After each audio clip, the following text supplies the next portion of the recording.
My dad works in B2B marketing. He came by my school for career day and said he was a big ROAS man. Then he told everyone how much he loved calculating his return on ad spend. My friends still laugh at me to this day. Not everyone gets B2B, but with LinkedIn, you'll be able to reach people who do. Get a $100 credit on your next ad campaign. Go to linkedin.com/results to claim your credit. That's linkedin.com/results. Terms and conditions apply. LinkedIn, the place to be, to be. George Clooney and Brad Pitt's new movie Wolves is on Apple TV Plus September 27th. That's where I want you to be now. So if you want to see George Clooney and Brad Pitt, go to Apple TV Plus. You got to start the story there. Or if you want to see Brad Pitt and George Clooney, go to Apple TV Plus. I am enjoying the show. And if you want to see their new movie Wolves, You can't do it, I'm going to help you out. I can do it, so do it. definitely go to Apple TV Plus. Admit it, it's cool. Okay, fine, it was very cool. Wolves, streaming September 27th on Apple TV Plus. Rated R. I'm Phil Kittromilides. And I'm Sid Lowe. And every week we bring you the latest from La Liga in the Spanish football podcast. Sid, this season's going to be amazing, isn't it? We've got Kylian Mbappe at Real Madrid, Dani Olmo at Barcelona, and Julian Alvarez at Atletico. Don't forget Nico Williams at Athletic Club as well. And definitely don't forget Leganés. Their mascot is literally a giant cucumber. Hear all about it every Monday in the Spanish football podcast. Thanks for choosing this free Anfield Index podcast. If you'd prefer to listen to this or any of our other shows without adverts, then now's the time to check out Anfield Index Pro. With AI Pro, you can supercharge your entire listening experience. You'll not only get all of our podcasts without the ads, but you'll have them far faster with our Quick Publish feature available exclusively for subscribers. AI Pro also puts you in the heart of our sound studio, with an option to listen to many of our shows live and interact with the podcasters in real time as the shows are recording. Upgrading couldn't be easier. AI Pro is available on all popular podcast platforms. Just head on over to AnfieldIndexPro.com and get started today. Hello, everybody, and welcome to the latest Anfield Index Under Pressure podcast. My name's Dan Kennett, and with me to discuss two fantastic wins. Two wins! We don't have Si this week. He's had to drop out at short notice. I know you'll all be crying listening to this now. But the good news is we do have the other members of the team, both of them. So first of all, broadcasting live from his tropical island paradise, it's Dr. Phil Barter. How are we doing, boys? Lovely little couple of wins to talk about. It's good, isn't it? Yeah. You're also missing absolutely horrendous end of summer weather in this country, mate. We've had floods in most of the south of England. So I'm so sorry. I woke up at 6 and it was 25 degrees already, so I'm really sorry about that, guys. Yeah, I had to take a trip down to the beach house. Oh, my goodness me. Oh, yeah, it's tough. It's tough, mate, honestly. And we also got sports writer at the Times. It's Hamzah Lunat. Evening, Hamzah. Hello, good to be back. Sorry I missed the loss, but yeah. That was tactical. Are you in the office?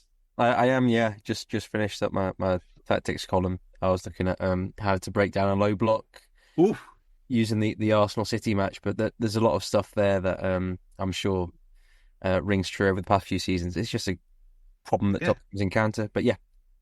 Yeah, I mean, if Pep can't do it with a man up, who can? Exactly. Yeah. It is hard. People forget that. It is very hard. Yeah, absolutely. And what was your game? Which game were you covering for the Times this weekend?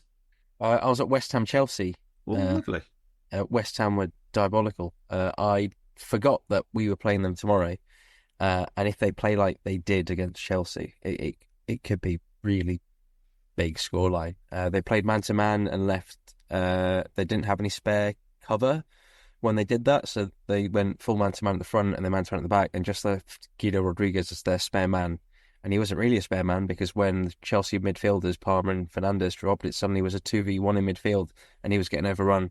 Yeah, if they do that against us, even with a second-string team, they'll lose. But yeah, some things to keep an eye on there.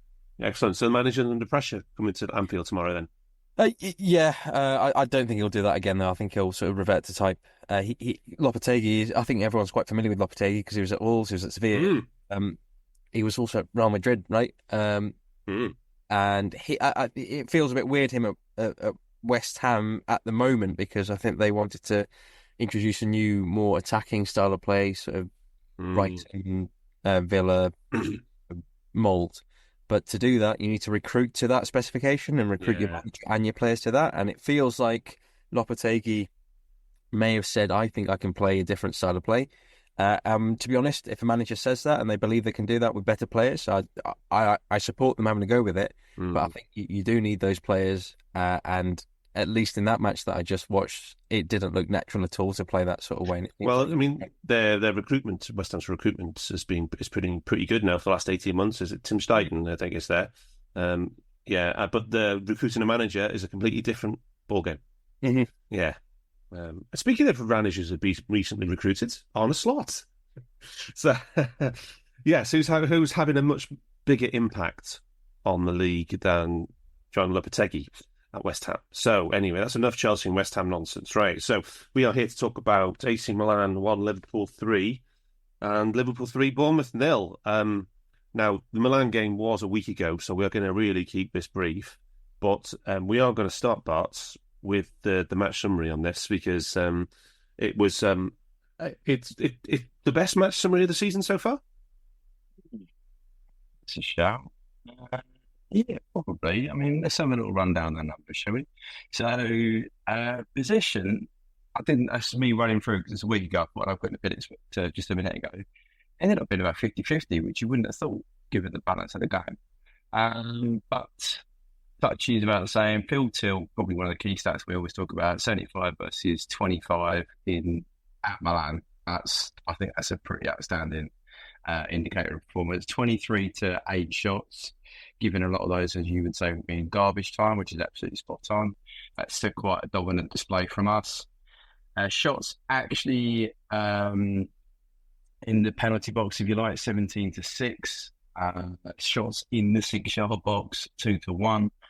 Big chances, 5 to 0. I'll just repeat that again for you, because all those nightmares we've had under previous regimes in Italy. But 5 to us, 0 to the opposition, away from home in the San Siro. Incredible. 3 goals to 1, as we know. 2.77 XG to 0.52 I've got. Obviously, no penalties, the same with non-penalty. On target XG, so post, press shot if you like. Us 3.5, sorry, and then 0.66, which is outstanding, even given the garbage time they had. And one of the key things that I bang on about and people get bored about, but EPV to XG conversion for us just under 300, which is very, very good for going away from home. That's almost saying you should score 2. And we kept them at their place to 64% rounded up. So that is, I would say, a fairly stonking performance. Past success, 86 and a bit for us and 83 and a bit for them. So, yeah, I would say bar a few little bits that we would come on to or not, that's as good as an away performance I've seen for a long time, particularly in Italy, where I don't think we've been good at all. Yeah, the days of going to Napoli and getting beat. Roma as well, getting beat, even we got to that while. But in terms of winning the game, 85% Liverpool. The most favourable scoreline was to us was 3-0. No, so 2-0 to us. So, yeah, pretty good. Pretty good. So away from home, I would say. Yeah, it's pretty good. It's pretty emphatic. And like you said, the 5 big chances to 0 thing, just astonishing, an away performance. Yeah. Now, Hamzah, I have said we're limiting it to kind of one observation each because of the time that's passed. So you've got to make it a good one. So what's your one from the Milan game? I think the obvious thing would be Gakpo, because he played well, but what I'd actually like to focus on is the 4-2-4 and how Liverpool had a problem initially and then they sort of solved it. So, as we know, Liverpool pressed with a 4-2-4 out of possession, normal back 4, tight midfield 2, narrow front 4. The idea with the 4-2-4 is to have that front 4 shield the midfield and move the ball to the side and then jump out to once the ball is out on the side, you can then press, recover it and move forward. But the idea is to protect the centre. What a problem Liverpool encountered in the first 10-15 minutes was that when they pressed, they left too much space in behind. And so they didn't press with full intensity. And this is a problem that they resolved later. So it'd be a half press, sort of trying to guide Milan to one side. And what they were very comfortable with doing was moving it from side to side. And as they moved from side to side, and they wouldn't just do it 1 or 2 times, they'd do it 3 or 4. McAllister and Gravenberch, who were the double pivot, had to move from side to side. And the problem here was that there was a lot of space for McAllister to cover. And you could see as they were building the opposite side, as they were moving it from right to left and then from left to right, McAllister, who was the left side of the pivot, was having to run across and try and cover. And at this point, Kostas Tsimikas wasn't jumping up. So all that space outside the midfielders was needed to be covered by Gravenberch and McAllister. McAllister was clearly tiring and struggling with this. And that was because of how loose Liverpool's front four were with pressing from the front. So that sort of led to a couple of chances early on and meant that Milan found it quite easy to work it around the press and then through. So you had a few breaks. However, what we saw a bit later on was when Jota would go, he would go with full intensity. So he wouldn't just sort of gently set off and try and guide the ball to the side. He would go very hard, classic sort of high press. And when Liverpool did that and the fullbacks jumped as well, so Kostas on the left and Trent Alexander-Arnold on the right, Liverpool were a lot more secure and able to force Mike Maignan, the goalkeeper, into booting long or to recover the ball in the final third and then turn those into sort of attacking opportunities. And I think that was the key to sort of wresting back control after a loose opening 15 minutes where an attempt was cleared by Van Dijk in the first minute or so, and then Pulisic scored a goal. The shot itself was low quality, but he added a lot of value to that. I think it was a 0.03 XG shot, and he finished it with 0.39. But if you give chances away in the Champions League against good quality players, that's what they will do. But again, also worth remembering, this Milan team aren't that good. You usually go to the San Siro and expect a better game than this. They were value for the lead, but in truth, Liverpool should be beating this team, just given the depth. The distance, the gap in quality between the two teams. Yeah, and I think it was really good observations there, Hamzah, as well. And obviously that one of the tweets we made was McAllister was off quite often getting caught between two stools, sort of pushing Liverpool. But after the first 10, 15 minutes, he basically sat in almost like alongside Gravenberch. He didn't pop out at all and just stayed in position. And we had quite a nice, solid, narrow defensive structure, didn't we? With that narrow back four. And then the two in front. It was a good base. I agree. Very Arsenal-like, actually. I mean, loads of teams use a 4-2-4 now. I mean, Arsenal were using it last year. Sometime, you'll see it. Except we use actual fullbacks rather than centre-backs. Yeah. I guess that's one key distinction. But it will often be a 4-4-2 that changes into a 4-2-4 in the high press that changes into a 4-4-2 in the mid block, and that's just sort of a natural thing to do. You drop your wingers so they tuck in, and you still protect the centre because you've got two forwards that are able to screen a pivot or a double pivot quite easily. And if a team builds with a 3, when you've got two forward players, they can cover the angles quite nicely. So it's a pretty sort of, a lot of teams do it now, but there is a structural weakness with it, and that is if you are able to play around the outside, you can very quickly expose the space outside the fullbacks. Outside the centre mids, unless the fullbacks jump. And if the fullbacks do jump, then there's space all the way in behind. So there are a few. Any tactical system has its upsides and downsides. The upsides with this are that it should protect the centre, but you leave those wide areas open. And if you can actually access those wide areas, then you can attack the centre. So that's just something that we'll see, not just with Liverpool, but plenty of teams this season. And it was just another good example of in-game rapid tactical adjustments from Slot as well to make a big difference. But obviously not the greatest time zone for you over there in Mauritius for the Champions League kickoffs. What was your biggest takeaway from this one? I think similar to, I was just trying to back up what Hans was saying now. I think if you look at the PPDA plots for the game, it's at the lowest point. So we were allowing the most amount of passes per defensive action in that first period, which is backing up what Hans was saying. We just weren't getting in and around the areas we needed to.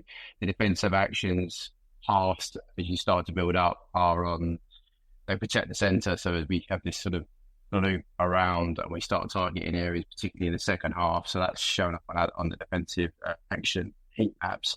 The other thing as well we made, I think, in forcing ourselves on Milan, is we turned them into effectively a long ball side. They had over 50% of their passes, their average pass chain length was 3 passes. Well, that's just something that Milan side shouldn't be in their DNA to do, and yet we went into their stadium and made them have a low pass chain rate. So, yeah, I was very impressed by the changes that Slot made.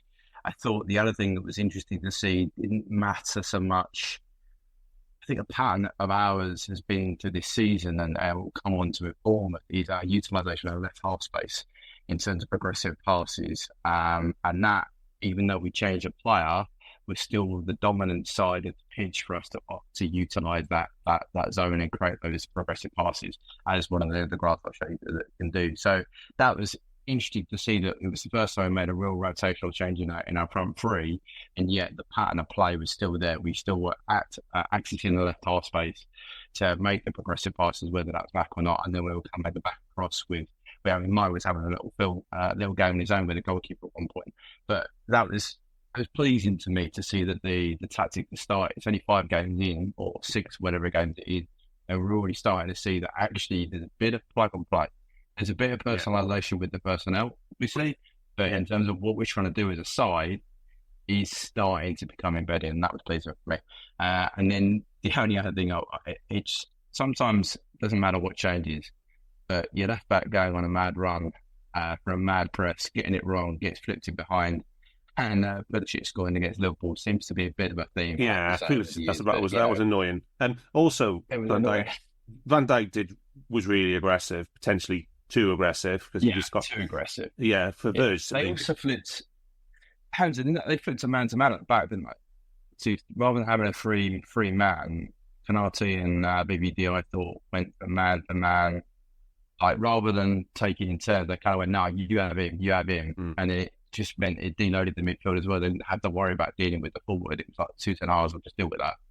Rather than starting off, they were a bit loose about, okay, if he's into your zone, you take him. If he's into your zone, you have him. Whereas I think after that change, not only did the midfield in front change, but they also at the back line went, we'll just go man to man. And Canate, another superb game. I don't need a VPN. I've got nothing to hide. This is what I used to tell myself before I hooked up with LibertyShield.com. Not only is my home internet now fully encrypted, but I can now access all the websites I want, whenever I want, and do so from absolutely anywhere. As a Liverpool fan, I love to know I can now watch every match, regardless of whether it's on UK TV or not. My Liberty Shield VPN makes sure nothing is blocked and guarantees me super fast streaming speed throughout that match. You can get connected right now with their software package, which includes a 48-hour no-obligation free trial and instant access to their apps for Apple, Android, Fire TV, PC, Mac and Android TV. Or go a step further like I have and get one of their pre-configured VPN routers. These small but powerful devices allow you to easily connect every device in your home to VPN, making it the perfect solution for smart TVs, Mac boxes and games consoles. Visit LibertyShield.com today and use coupon code AIVPN25 to get 25% off at checkout.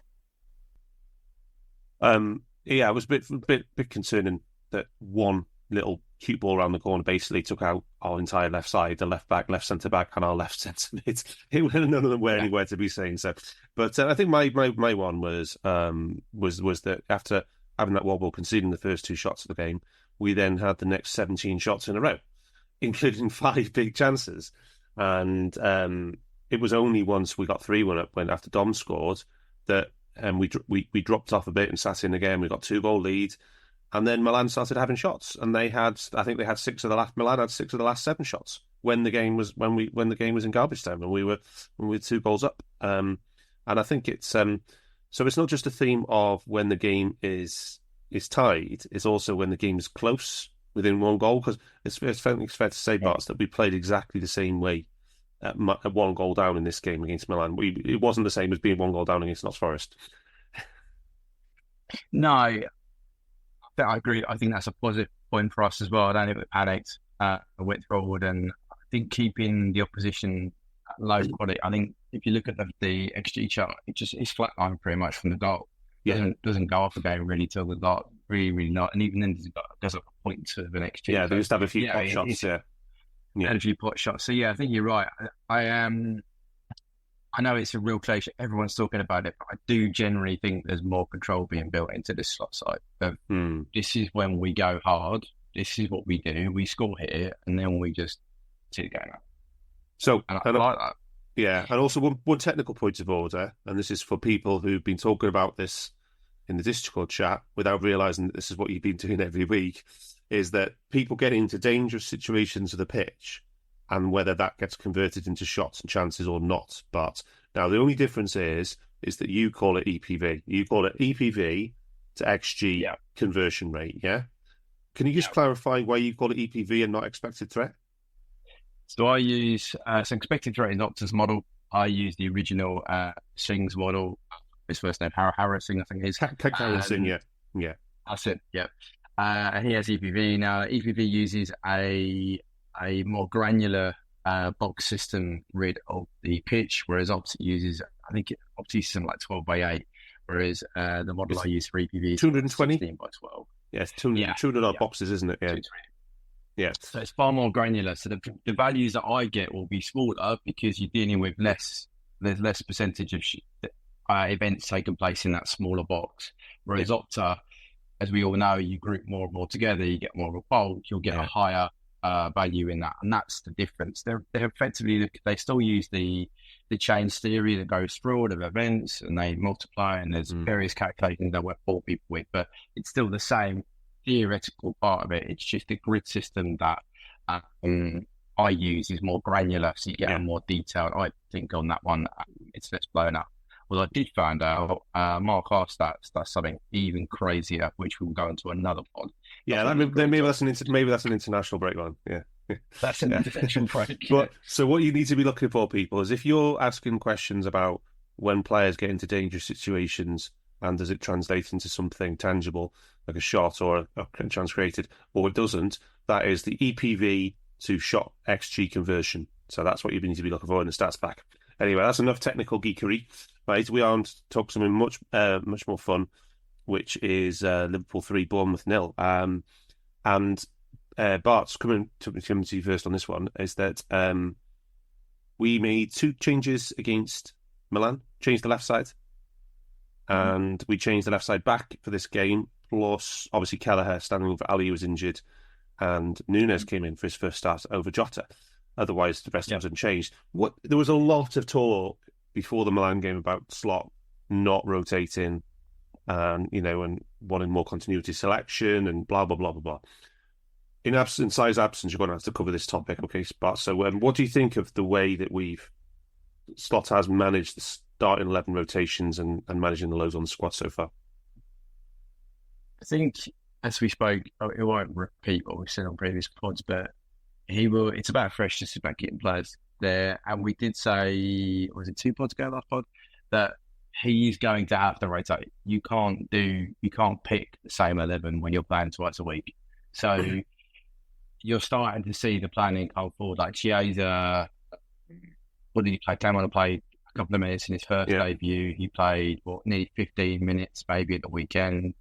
He's already been said in the presser that he can't play a full 90, but he'll play a bit more, which is what we were saying, that he will now vamp up his build ready to start against Bologna. Yeah, so that's that what he's talking about. It's getting the fitness and the tactical while playing, and then keeping fresh in the training. And you're seeing that. And this is him. I think he's also learned. I have to be honest, I thought the Nunes selection was probably right for this game, as I thought it was probably right for the Forest game. We said at the time, it made a lot more sense with wider perspective to play Nunes. He'd been home the whole time, and Jota, so that made more sense. So I think he's learning, but it is all part of this planning that they are now bringing more and more. Like Cody played midweek, he's played more minutes, so I think you're seeing this periodization of getting the players into form, keeping them fresh. We still only have, so Ali's injured now, but that's it. an idiot has got something that wasn't uncontrollable. It's a bone, it's a standing on your foot and you broken a bone. But in terms of actual, performance, Can you remember what Si said when I asked him about goalkeepers, particularly? Because obviously it's difficult to periodise with goalkeepers, right? And stuff like that. Yeah. And didn't he say it was something to do with kicking? Yeah, he said he would imagine that because our possession rate is higher than it was under Klopp, and it is. So it's a game state that you talk about, Hamzah talks about a lot, because we are when we're going ahead, we're then keeping the ball. Yeah, that involves our goalkeeper, because our goalkeeper is involved in keeping that, is recycling the back.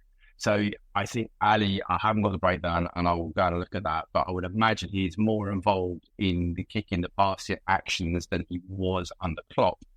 And he's already got a predisposition to that type of injury. Because it's his Achilles heel, isn't it, as well as injury record? It is. I imagine it's the same thing. It'll be his adductors, it'll be the kicking muscles that he's got, more the breaking one than his actual kicking foot.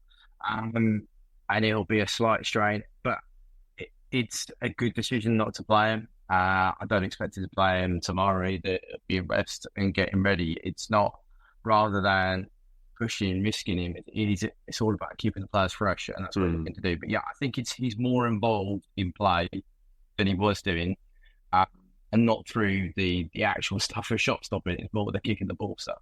So that'd be the way it is.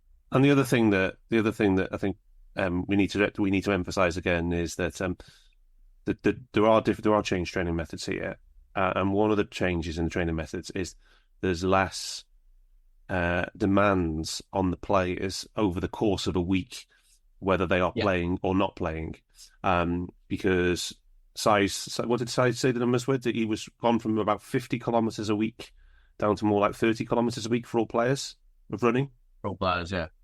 So you're basically you're reducing the volume of training they're doing in between games as well. As I said, their whole philosophy is keeping the pressure for the pitch, and they do the work with the ball, with the training. They've got to be really good. And to be fair to you, at the moment, as I said, there's one injured player. Yeah, I know it's Ali, but other than that, all the Elliott injury, because that's a bit of a freak one. But other than that, the whole squad's fit. Yeah. Okay, but reduce it. Yeah, but reduce it. What we're trying to say is, it's not people getting fixated on the starts and need for rotations and all that. But in the background, the training load has been reduced since, probably for 2 months now. Yeah, the training load has been reduced. So it's been lower load over long periods. So, and that includes for the players who are playing the game and the players who aren't playing. Okay. Yes, exactly. I don't think they're doing as hard. You remember when they broke Thiago by doing a post-game warm down? I think a lot of that practice has changed. So it's a lot more. It's lowered the volume across all levels. Yeah. Now, Hamzah, onto the game itself. Quite an exciting one, really, because Bournemouth are one of the most exciting teams and interesting teams in the Premier League this season and last season, to be fair. How did you see their selection and their game plan, and what do you think about Ireola? Ireola is a really cool coach. I mean, we just mentioned the 4-2-4 and the way that we didn't specifically get into this, but the way that they press is with a combination of man-to-man and zonal pressing. It's smart, and unlike what I mentioned with West Ham, what they do is they combine this in certain areas. So let's say the ball goes out to our right back. At this point, they'll be in their 4-2-4, and the left winger will jump. Their two front players in the middle will also jump and cover off the pass to the goalkeeper and the centre back. The centre midfielders will go man to man, and then that player on the far side, what they will do is not go man to man, but they will tuck in, so they're into a sort of central area to offer zonal protection. So there is a potential for a switch pass to the other side, but that's always going to be difficult. But what they're doing is combining sort of man-to-man principles with zonal principles. And you generally, over the past 10 years or so, you don't see as many teams pressing if they're sort of lower mid-table, that sort of area. Because to press, usually you need high-quality players, and especially if you're going in man-to-man, you're going to need strength in one-on-one duels, speed, tactical awareness, and technical skills to be able to beat your opponent. So usually, going man-to-man, as we saw with Leeds, with Bielsa's Leeds, can be a bit of a problem if you're coming up against superior players. But the way that Bournemouth set up gets a bit of the best of the man-to-man system and the protection of the zonal system and joins them together. So it's really smart, it's really surprising, and to be honest, I think it's caught on, and he's sort of leading a wave now of coaches that are managing lower mid-table teams, trying to get them to press in an aggressive, front-footed way, rather than just setting back, as was the sort of type for the previous 10 years, whatever. So he's a really interesting manager. He's worked with sort of very sort of small resources and managed to produce really good results, as he showed in Spain before he's recruited. I mean, Richard Hughes picked him out. He's one of those managers that is adding value to the squad, which is what you're always looking for. At the very least, you always want your sort of manager to be getting out of the squad what was there, but ideally you want them to be adding stuff, and you definitely don't want a manager that's decreasing the value of your squad. So and he's got some really fit and athletic boys in there as well, particularly Justin Kluivert and the Naughty's rock band tribute act Evan Nilsson up front as well. So it's they've got some really rapid players, and the centre back as well, Zaboni, he's rapid. And athletic boys, but that's his style, high octane, high energy. And it's really good. They've got Semenyo as well, who I think is if people everyone would have seen him the other day, but if you haven't watched him much this season or last season, he's definitely a player. He scored against us at Anfield last year. He's very good. He might be one that Bournemouth are keen to sort of monetize when they do eventually get a bid in for him.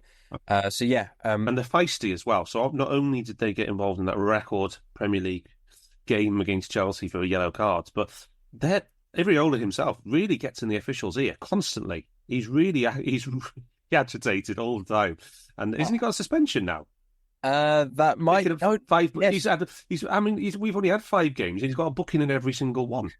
I think that the Chelsea game is a bit unfair. I think I can't remember who the referee was that match, but they just went bonkers with bookings. It just wasn't anywhere near close to the most sort of the dirtiest match in Premier League history. It was pretty normal, to be honest. The referee just sort of lost the plot there. And I think you might be right about the yellow cards, but I mean, it's quite normal to get in the referees here. I wouldn't worry too much about it, but often Bournemouth have been on the end of some unfair calls, so he does have a case with a few of them. But more than anything, this is an impressive coach that's working really well. That's sort of on the cutting edge of working with teams like this and maximising their talent and working within this sort of structure where you're getting players recruited to your specification, largely to your specification, but to a club model, a game model that is. He's a cool manager, and I think one to really keep an eye on. And Bournemouth are really punching above their weight. But when you come up against a team like Liverpool, who have really, really good quality, especially one-on-one duels, and you have players like Gravenberch playing out their skin as well. It can be. Before we go on to the match itself, I always like to ask you questions, age-related questions, because you're so youthful and handsome, Hamzah. We have to. Have you ever seen the Battle of Stamford Bridge? Talking about dirty Chelsea games, have you ever seen the Battle of Stamford Bridge? The Chelsea Spurs, right? No, Chelsea Leeds. No.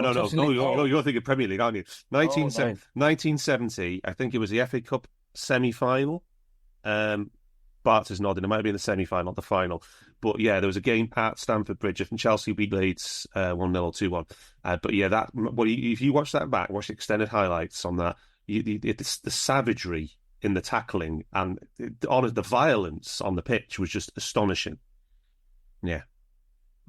So that's definitely one for you to watch. I'm interested in you went to Chelsea Spurs probably even about 5 years ago, the Battle of Stamford Bridge. Oh dear, right. And you are just to confirm that you are millennial, not Gen Z, yeah? Well, no, I think I count as Gen Z, to be honest. Do you really? Interesting. Well, okay, excellent. Right. Anyway, but okay, best thing about this match is we were 2-0 up in the blink of an eye. And, and then it was a theme of the season is how quickly we've gone to 65 minutes against Ipswich, 70 minutes against Brentford, 42 minutes against Man United, obviously not against Notts Forest, 67 minutes against Milan, and 28 minutes here. So this is crazy.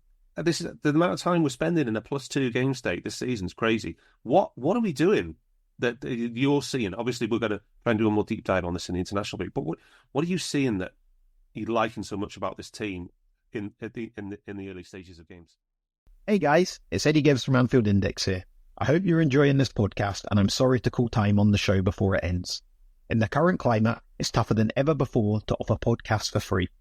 At Anfield Index, we produce over 75 free shows every month, which I'm confident is unparalleled in the LFC sphere.